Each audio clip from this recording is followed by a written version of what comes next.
भीख मांगती उस लड़की को देखकर सबने अपनी आंखें फेर ली थीं। लेकिन तभी एक लड़का उसके पास आया और उसने कहा, मैं तुम्हें खाना दूंगा, पर मेरे साथ चलना होगा। ये सुनते ही लोगों के पैरों तले जमीन खिसक गई। हर कोई वही सोच रहा था जो अक्सर गरीबों के साथ होता है, मजबूरी का सौदा और गरीबी का खेल। लेकिन इसके बाद उस लड़की के साथ जो हुआ, उसे सुनकर आपके रोंगटे खड़े हो जाएंगे। लेकिन उससे पहले इस वीडियो को लाइक करें और चैनल को सब्सक्राइब कर दें। लखनऊ स्टेशन की भीड़ भाड़ भरी जगह पर, जहां रिक्शों की आवाजें और चाय वालों की पुकार गूंजती रहती थीं, एक कोना ऐसा था जहां जिंदगी की सबसे कड़वी सच्चाई दिखाई देती थी। वहीं फुटपाथ पर एक लड़की बैठी थी, राधा, जिसकी उम्र लगभग 22 साल थी। धूप और धूल से उसका चेहरा मुरझा गया था। आंखें भूख और लाचारी से भरी हुई थीं। सामने एक टूटा हुआ कटोरा पड़ा था जिसमें कुछ ही सिक्के खनक रहे थे। लोग आते जाते उसे देखते कोई सिक्का फेंक देता, कोई ताना मारकर निकल जाता, और ज्यादातर लोग तो ऐसे गुजरते जैसे वह वहां मौजूद ही ना हो। राधा हर राहगीर से उम्मीद करती, लेकिन हर बार उसकी उम्मीदें बुझ जाती। उसी भीड़ में एक चमचमाती कार आकर रुकी। दरवाजा खुला और एक युवक उतरा, आर्यन, उम्र करीब 25 साल। उसके चेहरे पर एक अजीब सी गंभीरता और आंखों में एक अलग चमक थी। उसकी चाल में आत्मविश्वास था। भीड़ ठिठक गई। सबको लगा कि अब वही होगा जो अक्सर होता है, पैसा और मजबूरी का सौदा। लेकिन आर्यन सीधे राधा की ओर बढ़ा। वो उसके सामने खड़ा हुआ और धीमे स्वर में बोला, तुम्हें पैसों की जरूरत है ना? राधा ने शर्म से सिर झुका लिया। आर्यन ने कुछ पल उसकी आंखों में देखा और फिर गहरी सांस लेकर कहा, देखो, भीख से पेट तो भर सकता है, लेकिन जिंदगी नहीं बदल सकती। अगर सच में जीना है तो मेरे साथ चलो। मैं तुम्हें ऐसा काम दूंगा जिसमें इज्जत भी होगी और रोटी भी। यह सुनते ही जैसे चारों ओर खामोशी छा गई। भीड़ में कानाफूसी शुरू हो गई। किसी ने तिरस्कार भरी नजर डाली, किसी ने सिर झटका, लेकिन आर्यन की आवाज में ऐसा यकीन था कि राधा के कदम ठिठक गए। उसके दिल में डर भी था और उम्मीद भी। मन कह रहा था, शायद यह भी बाकी सब जैसा हो। लेकिन दिल के किसी कोने से आवाज आई, नहीं, यह अलग है। आर्यन ने बिना कुछ और कहे कार का दरवाजा खोला और इशारा किया। राधा कांपते कदमों से उठी। उसने भीड़ की ओर देखा। किसी की आंखों में दया थी, किसी की आंखों में शक, लेकिन उसे लग रहा था कि यह पल उसकी किस्मत का फैसला करने वाला है। वो कार में बैठ गई।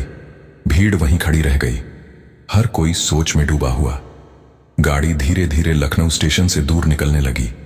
बाहर ट्रैफिक का शोर था, लेकिन कार के भीतर गहरी खामोशी। राधा खिड़की से बाहर देख रही थी और उसका दिल जोर जोर से धड़क रहा था। उसे समझ नहीं आ रहा था कि उसने सही कदम उठाया है या कोई बड़ी गलती कर दी है। आर्यन स्टीयरिंग थामे चुपचाप गाड़ी चला रहा था। करीब आधे घंटे बाद गाड़ी एक साधारण से मोहल्ले में रुकी।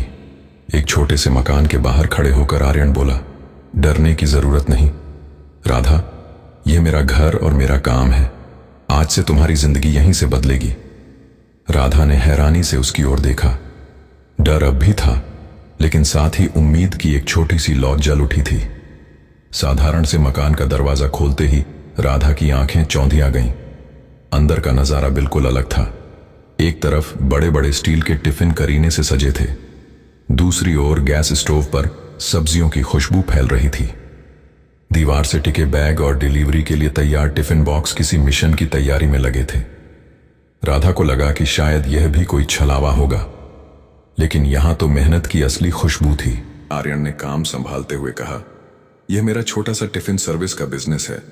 सुबह मैं खाना बनाता हूं और फिर डिलीवरी बॉय इन्हें दफ्तरों और हॉस्टलों तक पहुंचाते हैं। यह काम छोटा है, लेकिन इसमें मेहनत भी है और इज्जत भी, और यही इज्जत मैं तुम्हें देना चाहता हूं। राधा ने धीरे से पूछा, लेकिन मैं क्या कर पाऊंगी? मुझे तो कुछ आता ही नहीं। आर्यन ने उसकी ओर देखा और ठहर कर बोला, काम सीखने से आता है। शुरुआत में तुम बस बर्तन धोना और साफ सफाई करना सीखो। धीरे धीरे सब्जी काटोगी, आटा गूंथोगी और एक दिन टिफिन बनाना भी आ जाएगा। सवाल यह नहीं है कि तुम्हें आता है या नहीं, सवाल यह है कि तुम्हारे अंदर मेहनत करने का हौसला है या नहीं। राधा का गला भर आया। उसने सिर झुका लिया और कहा, मैं कोशिश करूंगी। धीरे धीरे राधा की जिंदगी बदलने लगी। उसने बर्तन धोने से लेकर सब्जियां काटने तक का काम सीख लिया। आर्यन हर कदम पर उसे समझाता, यह सिर्फ खाना बनाना नहीं है राधा, यह किसी के लिए घर का स्वाद पहुंचाना है। हर टिफिन में हमारी मेहनत के साथ साथ अपनापन भी जाना चाहिए। लेकिन समाज इतना आसान नहीं था। मोहल्ले में कई लोग अब भी उसे ताने कसते, अरे यही तो वही भिखारिन है जो स्टेशन पर बैठती थी, देखो अब लड़के के नीचे काम कर रही है। यह बातें राधा के दिल को चीर देती। कई बार उसका मन होता कि सब छोड़कर भाग जाए, लेकिन हर बार आर्यन के शब्द उसे थाम लेते। वह कहता, भीख आसान है, मेहनत मुश्किल, लेकिन इज्जत हमेशा मेहनत से ही मिलती है। एक शाम जब राधा बहुत दुखी थी, आर्यन उसके पास आकर कहा, लोग चाहे कुछ भी कहें, फर्क नहीं पड़ता। जब तुम गिरती हो तब भी लोग बोलते हैं और जब उठती हो तब भी।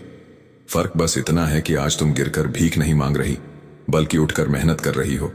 याद रखना, आज जो लोग तुम्हारा मजाक उड़ा रहे हैं, कल तुम्हारी मिसाल देंगे।